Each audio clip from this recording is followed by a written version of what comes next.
Welcome to Drew and Dan Digress, the podcast, episode 14. My name's Drew. I'm Dan. Dan, how are you? I'm good. Terrific. We're going to talk about movies today. Hey, Drew. Hey, Dan. How are you? I'm sorry. terrific as well. I don't know what's wrong with me today. No, exciting movie news. Well, some exciting movie news. The story just broke about 2 days ago. Matt Smith, as many people know as Doctor Who, is going to be in the upcoming trilogy of Terminator movies as in a major role, is what they're saying.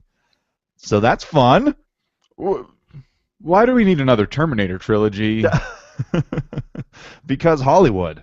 Because money. Because Hollywood. You know what though? I enjoyed Terminator Salvation. Not as much as I wanted to, but it was still a good movie. And I think that moving forward, it's a good idea to keep cultivating that franchise. So I'll give it its fair shake. I'll be excited about it, at least a little bit, especially with Matt Smith. Salvation was cool. I did like it. It didn't feel like a Terminator movie as much as it felt like a post-apocalyptic survival kind of movie. Right. But I don't remember too well. It was great because it finally got away from, we have to fix things in the past because all this terrible crap is going to happen in the future. We're not really going to show you much of it, but it's out there. It's going to happen. This actually took you into the future, where everything's just gone terribly, terribly wrong and people are struggling to survive. And yeah, there are all these crazy Terminators everywhere just killing folk. And it was, so yeah, I like Salvation, and I kind of hope that the future ones are just as good. I'm really curious to see who Matt Smith is going to be playing, because they've got the one other cast member I remember off the top of my head is the girl who plays Daenerys Targaryen in Game of Thrones. She's playing Sarah Connor, so that's pretty fantastic. I think that was a great choice, and I'll link to the rest of the cast. But Matt Smith, man, do you think he's going to be a Terminator, or do you think he's going to be part of the human resistance? I think they're just going to put him in a police box and just mess with everyone's minds. Right, they'll have him in his own little bunker, and they'll sort of work into the sound mix. People be like, yes! Yeah. I'll go back and see it over and over and over again. Yeah, I can't take him seriously in any other role. I mean, same with David Tennant. If I see him doing anything, I'm like, stop it, David Tennant. I can't. I've only just recently gotten into that show, and I binge watched it all the way up into I'm caught up now with everyone else. Oh man. And yeah, so for me, I'm still really attached to, the first Doctor I saw. Not even like Christopher Eccleston, I think that's his name, right? Like before David Tennant, you know what I mean? Because that's just for me. So I can't see these people in anything yet. I'm just not ready. Well, Christopher Eccleston was the villain in Thor: The Dark World. I remember that. I remember reading that, and I'm like, oh. Huh.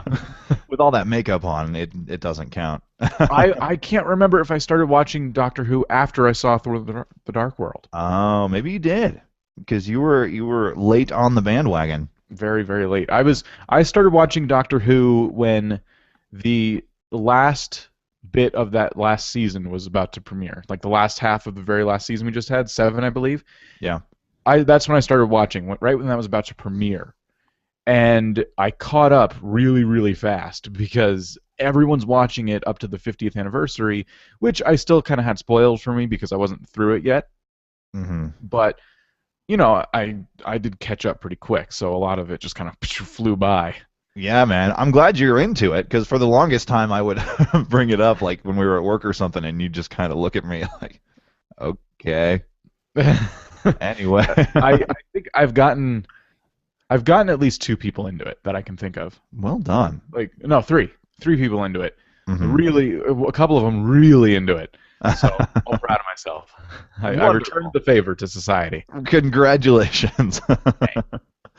I'm huge on Doctor Who. I still know a couple of people that just don't get it. My wife and I love it, and we'll have friends over and talk about it, and people will just look at us that same way that you used to look at me. Like, I tried to watch one episode and I got 15 minutes into it and I just don't get it. I'm like, oh, come on. What's not to get? Like, I think the one thing that appeals to people, everyone can appreciate a good time travel movie, and then they like to sit there and challenge how it could or couldn't work, and whether you enjoyed it or not, you still want to see it. Yeah. And this whole thing's about time travel, and I'll admit, I'm always making sure to warn people that the first few episodes when they relaunched that series were pretty rough. Yeah, yes, they were. They They were were pretty pretty, campy and yeah, but low budget and I still liked them. I didn't have any problem with them at all. I didn't think they were rough at all. But everyone else is telling me, oh, those first episodes. And I thought back, I'm like, well, I mean, when you're talking about farting aliens and stuff like that, yeah, I suppose they were kind of dumb. But if you yeah. can get past the first like 6 or 7, it starts to come into its own. It gets a little more serious, and it's a lot of fun to watch. Right, exactly. I mean, it is. I mean, originally at its core, a children's show, Yeah, and they decided to they kind of started with that, and then I feel like it's really evolved into a family show. You know, everybody can sit down and watch this show and really enjoy it. There really is something for everyone. And yeah, but thinking back to those initial episodes back in 2005, yeah, a little bit rough. I remember the first episode with a Dalek, and just thinking, because I wasn't familiar with Doctor Who really before they relaunched it, and I just remember thinking, why is this stupid little robot such a big problem for all of these like armed guards, like way underground? Why is this one stupid little exterminate robot such a problem? And then I realized, it's like a big deal in yeah, Doctor Who. yeah. Daleks. I get it. Yeah, They've been around since like the second little set of episodes they did. right, and I'm just thinking, why don't you just bob and weave past the plunger arm and just like put a grenade on it and run away? I'm amazed going back and like seeing some of those older episodes. I'm amazed they haven't really changed the style of that unit up until recently. And even Yeah. still, it's true to the original design. Yeah, It's pretty exactly. cool. I mean, if you're gonna watch the show and you're not gonna watch the older episodes, just appreciate that it's been around for a while. Like a show so dumb in some people's eyes has been around for like so damn long. I know. That's what I always say, you know, when I get into not arguments but discussions with people, is it's been on for 50 years. I mean, no show ever has been on that long. You know, and yeah, it was off the air for a little bit, but it came back and it came back stronger than ever, and people love it. I mean, it's got this worldwide following, and you know, so just take that into consideration. You know, try and consider the legacy, I guess, of Doctor Who, and and I'll still go back and watch old episodes every once in a while because they have a lot of the old ones on Netflix. And I mean, man, some of those older ones with like Tom Baker and stuff, those are classics. I mean, you just gotta love I it. I haven't see okay. I have Hulu, right? Uh-huh. Now Netflix took off almost all of the classic episodes for whatever stupid reason. They only have a little bit out of each series or season. Yeah. And people are pretty upset about it because that was a really good place to watch them. Hulu has almost all of the old episodes. But what's Oh. strange is they're missing the ones at the very beginning because we all know like those got destroyed or whatever. So there's a whole bunch of missing episodes up until 1970. But even after 1970, they're missing just episodes here and there, Mm-hmm. which is pretty frustrating because once you hit that point where you're trying to watch it in sequence and you get to one of those like missing episodes, you're like, damn it, now what? Like, and then you either gotta look on some crappy website to find it, or just what I did is I just read a transcript on Wikipedia Yeah. of the episode, just be like, whatever. Unless it's like one of those episodes that everyone tells me you have to see it, it's a classic. I'm not gonna worry about it. But right now I'm just kind of watching through some of the Third Doctor stuff, and it definitely was a lot slower, but that's how everything was back then. Right. And the Third Doctor was a little bit more tame because he wasn't really jet setting off in time and space a whole lot. He was working with UNIT on Earth Yeah, for Earth problems, and so he had a lab and a car, and the TARDIS just kind of sat in the corner of his lab. It's like, yeah. oh, okay, that's an interesting way to go. Yeah, so I'm kind of waiting. I haven't seen anything with the fourth one, but I hear he's like the best out of all the old ones. He's widely regarded as the favorite, and he did it for the longest. He did it for 7 years. Oh wow. Yeah, so he just loved it, and even in interviews with Tom Baker now, he just talks about how much fun that was and how incredible it was, and how there was really no acting involved. He says that a lot. He's just, I just read the script as me, and everybody loved it, and it was perfect, and I had a blast doing it, so we just went with that. That's So cool, man. yeah, That's so cool. yeah, and he has a nice little cameo in the 50th anniversary episode too, which was wonderful at the very end. Yeah. Yeah, so that was It, great. it's a good they've done. I can't even speak right now. They've done a good job. They've Yeah, done definitely done a good job, and yeah, I'd recommend it to anyone. yeah. I don't Watch know about the old Doctor Who. ones. I tell people just go watch the 2005 stuff. Don't go crazy. Right. Don't go nuts. You can start with the 2005 stuff. Start with the Ninth Doctor because that was the reboot, pretty much the relaunch anyway. Yeah. Um, so I mean, that's where I started. I didn't watch any of the old ones besides when they were on PBS when I was little, and back then I didn't really get it. It's like, what is this weird, low-budget British sci-fi show? Because I was used to watching Star Trek: The Next Generation and stuff, and then every so often I'd come across this weird, intro and all these British people running around and like, what is this psychedelic intro with people's faces flying? But I don't know what's going on. All these British Click. people running around. Roy. Exactly. No, I remember, and it just ran the gamut of the different doctors too, and that's what I also couldn't follow it because I never watched it consistently enough. So I was like, why? Why? Okay, so that a different person is flying this weird spaceship now. Oh no, it's the same person. It's just a different version of it. Oh, okay. They just recast him. That guy doesn't look anything like the old guy. Yeah, that's what I was gonna say too. Why don't the cast members for the Doctor last long enough? Like David Tennant could have easily taken it 10 years, and no one would have batted an eyelash. Right. And same with Matt Smith. Yeah, they both wanted to leave for different reasons. I really think that the regeneration thing was put in place so when the actor gets too tired of it, they can replace them. But every other show on TV goes a good 7 to 10 years before the actors are like, let's move on.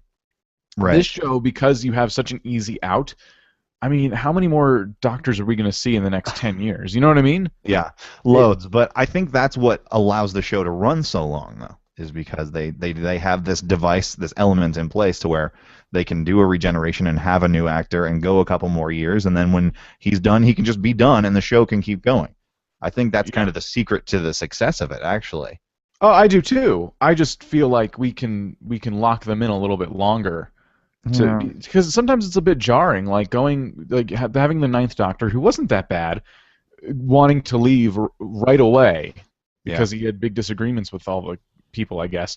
Mm-hmm. It was just kind of like, you could have gone a couple more years. David Tennant could have gone 10 years for all anyone cared. They were like, this guy's awesome.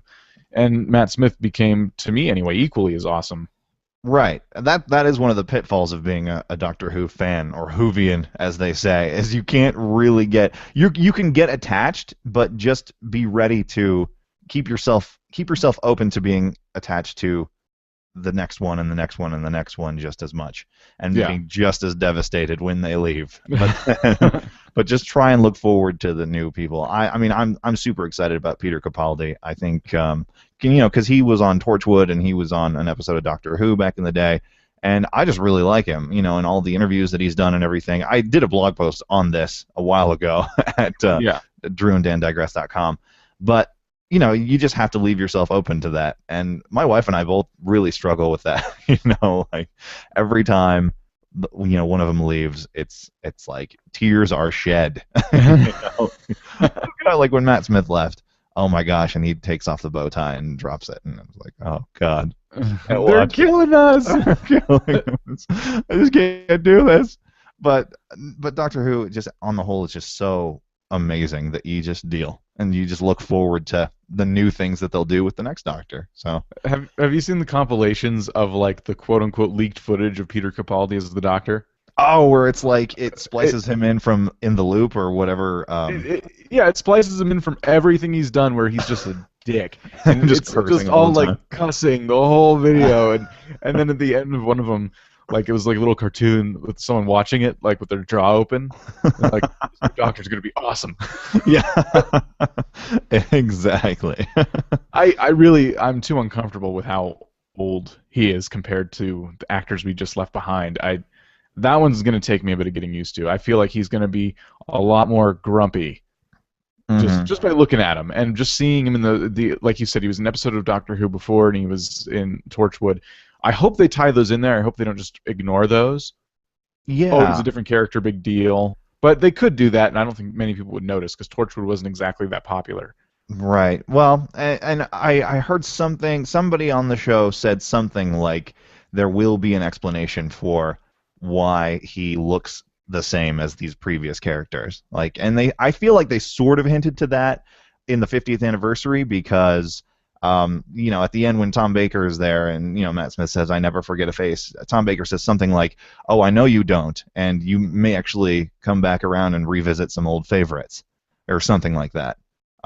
So I think that was sort of a hint about how he, when he regenerates, he could maybe choose to look like somebody he's met in the past or something. I don't know.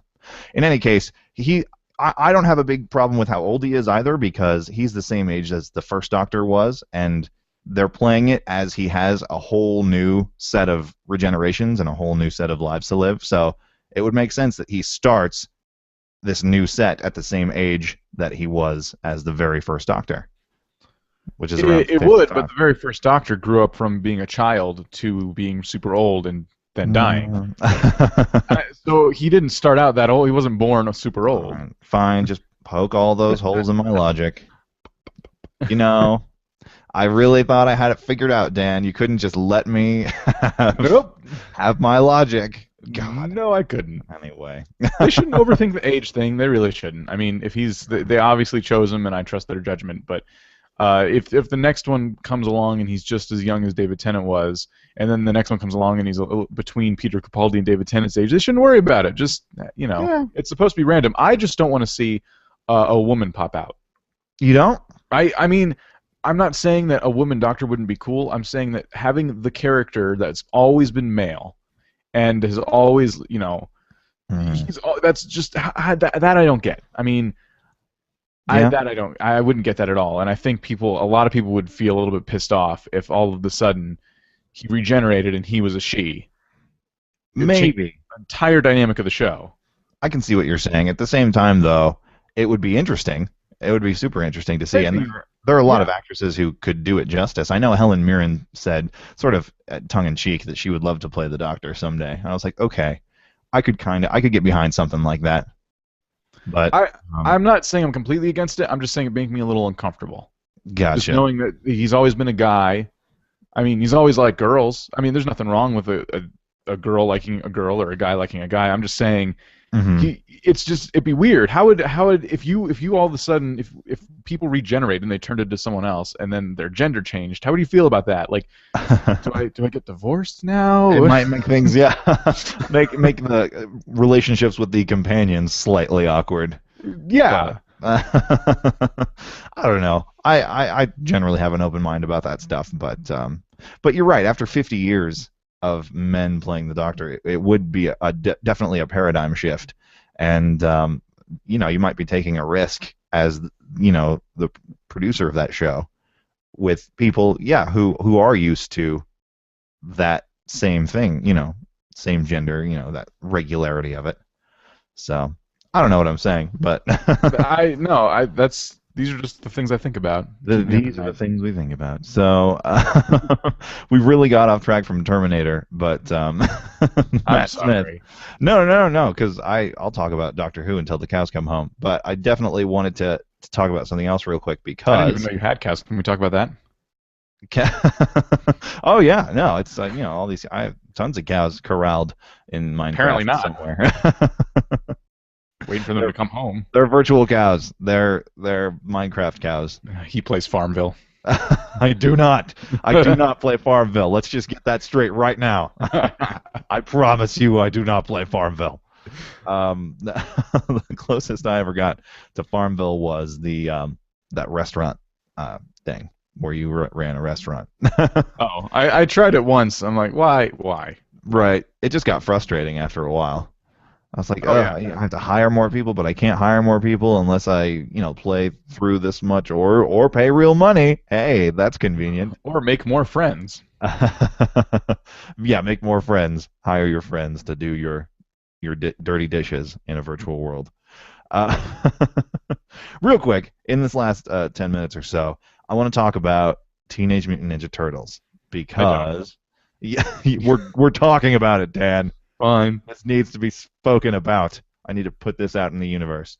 Yeah. What Everybody, happened? I'm curious. okay, they've been releasing trailers for the new Teenage Mutant Ninja Turtles movie, and Okay. it's produced by Michael Bay, and it's live action with CG turtles, which is a new way to approach it. And people need to calm the hell down about this movie. It's gonna be fine. Just like Peter Capaldi is gonna be fine as the Doctor, this movie is gonna be fine. You don't have to. Oh my gosh, I'm just reading the YouTube comments on these trailers. This is gonna blow. This is gonna suck. This is gonna ruin my childhood. Shut up. Just wait until you see the damn movie. It's so ridiculous. Like I'm taking it personally because that was my childhood. Um, the Ninja Turtles, I just everything Ninja Turtles, I just loved growing up. You know, watching that old series, Teenage Mutant Ninja Turtles. I mean, it's just ingrained in my head. I still have some of the old Burger King Kids Club VHS tapes from when they did Ninja Turtles promotion, and I love every second of it. Love the old movies, you know, with the people in costumes and everything.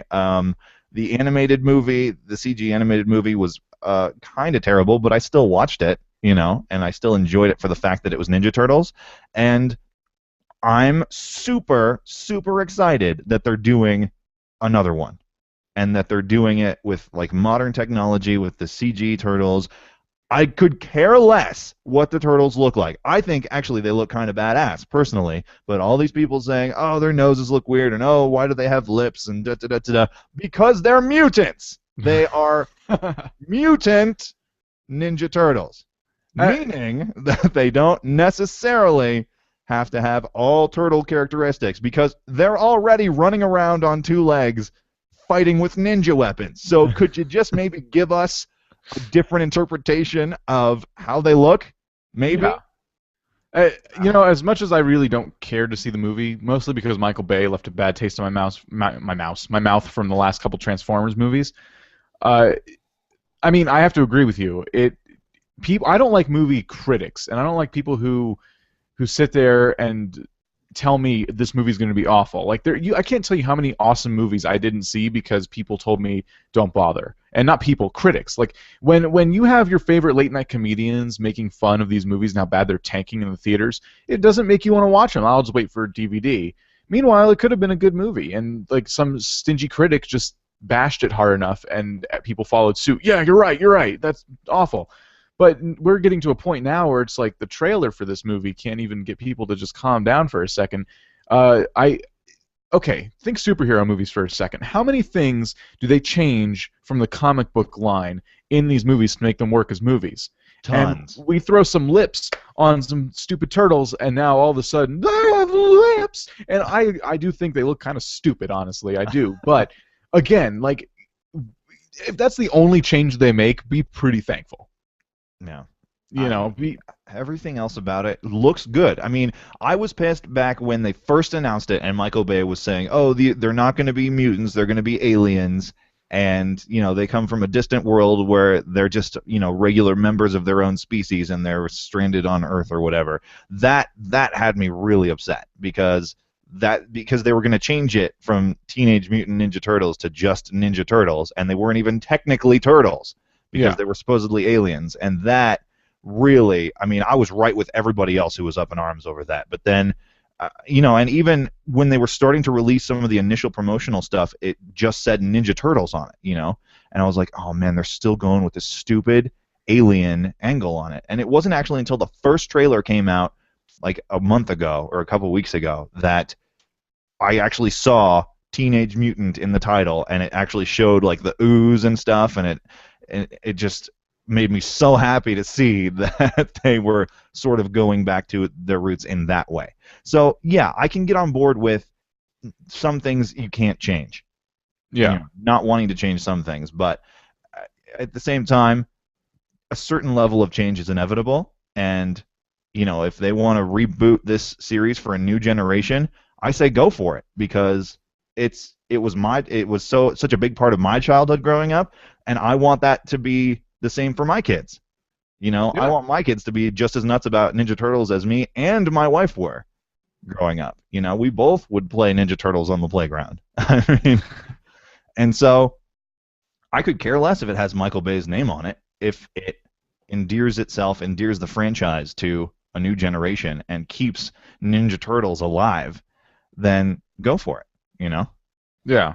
I would have even, and yes, I would have seen it if it turned out to be, teenage mutant alien turtle lookalikes. I still would have seen it for this, just for on the principle of it still being some iteration of Ninja Turtles. But I'm glad that they decided to go back and just keep it Teenage Mutant Ninja Turtles because that's how it should be. Yeah, some things you really shouldn't change, especially, I mean, comic book stories and things that already had like a previous story. When you're going to be rebooting something, have respect for at least the foundation it was laid out on. But if you want to change the way, like, if they're going to be mutants, they probably should have some more human characteristics than just walking on two legs, because that's literally all they had. Yeah. Aside from the ninja thing. They were big and they walked on two legs. And yeah, and they could talk. Yeah, and they could talk. So it makes sense that you might want to give them some more anthropomorphic features, make them look a little bit more human in some regards. They're still turtles at their core. They've still got shells and they're still green and everything. But yeah, just get creative with it. Don't just show the same old stuff over and over again. Just be thankful that we have the technology these days, whereas not long ago you had to dress people up in costumes. Just be thankful we can make these things look like they're actually real. Yeah. I mean, to such a convincing point where you don't sit there and go, oh, the CG looks like crap. The one thing that Michael Bay movies always have is really good CG and special effects. Yeah. I mean, exactly. If you go back to some of those fight scenes in Transformers, you can see everything that happens. There's no, and especially because I think a lot of people were shocked by that, but CG, you're making the battle happen, so it's going to be a little more. It is going to be a lot more visible than when you're fighting with two humans that can't actually hurt themselves in real life. You have to move the camera around a lot. But it was really entertaining to watch these robots rip each other apart, and there's no actual damage being done. And the CG technology looked really, really good. It looked like two giant vehicle robots were, destroying a city. Yeah, and exactly. That's how the turtles look. They look like they fit in with everything else. It's cool. It is cool. It's nice that we're using modern methods to bring new life to these characters. Yeah, I'm watching, like we were talking about earlier, Doctor Who. I'm watching episodes from the 70s, and in order to make an alien, they just had to dress someone up in an awful costume. And oh man, the 70s weren't that long ago. I know I wasn't alive, but the 70s were not that long ago, especially when you consider, I mean, I'm 24 now. Yeah. The 90s, 2 decades have gone by. The 70s just weren't that long ago, and now we're at this point where we can make anything happen on screen. I know. I mean, would you rather have stupid people running around in stupid costumes, right, or just shut up about the CGI already? Yeah, and I understand a lot of people are really still huge advocates for practical special effects, like actual things, actual puppetries, and creating actual, actual things instead of CGI. But at the same time, you can only do so much. Yeah. With those practical special effects, I say use them when you can, and use them when they work. But man, if you need to do some CGI, just do some CGI, man. Because if it's going to look more realistic, and like you said, adds an extra level of realism to things like fight scenes where you don't have to pull punches, like you were saying. Man, just do the CGI. It looks cool. It's 2014. CGI looks awesome. Just keep doing it. We're past we're in the Avatar age now. We're past the George Lucas clone trooper, phase. Because I remember being really upset about that at the time. Why are you CGing all these clone troopers when stormtrooper uniforms worked perfectly well in the 70s. You know, I'm depressed we're out of time because it's May 4th, and it's a travesty that we did a movie podcast and didn't mention Star Wars until the very end. So, nice job. May the Nice 4th job, be with us. you. Nice job, us. Yeah, no, I totally lost track of what day it was. I was still reeling from Free Comic Book Day yesterday. Damn. I know. I got so many free comic books. It was awesome, including Steam Wars, which I guess is a steampunk version of Star Wars. That's weird. Looks cool. Luke's got like an electrified rapier on the cover and like revolvers and stuff. Yeah, it looks cool. I'm gonna have to read that one. But yeah, May the 4th be with you. They did kind of do the first table read of episode 7, which is great, and you know they've got the original trio back and a bunch of new people. So I'm excited about that, but there's not really that much more to talk about, honestly, with Star Wars. There really isn't. No, because it's J.J. Abrams loves secrecy, so we're not going to find anything else out about that anytime soon. But yeah, we'll put at least a link to that photo of their table read in the show notes because it's kind of a neat picture. But with that, it's time to end. So thanks a lot for watching. Yeah. Make sure to like and subscribe if you're watching this on YouTube. Thanks for listening. You can check us out on iTunes, on Stitcher, YouTube, just about anywhere. DrewandDanDigress.com is where we like to sort of put everything. We're also on Facebook, Google+. You can follow us on Twitter. I'm at Son of Cuthbert. And Dan, you're at Vortac Vids, right? Indeed. Wonderful. So follow us, like, subscribe, everything. And thanks so much for being here with us, and we will see you next time. My name's Drew. I'm Dan. Thanks for listening to Drew and Dan Digress.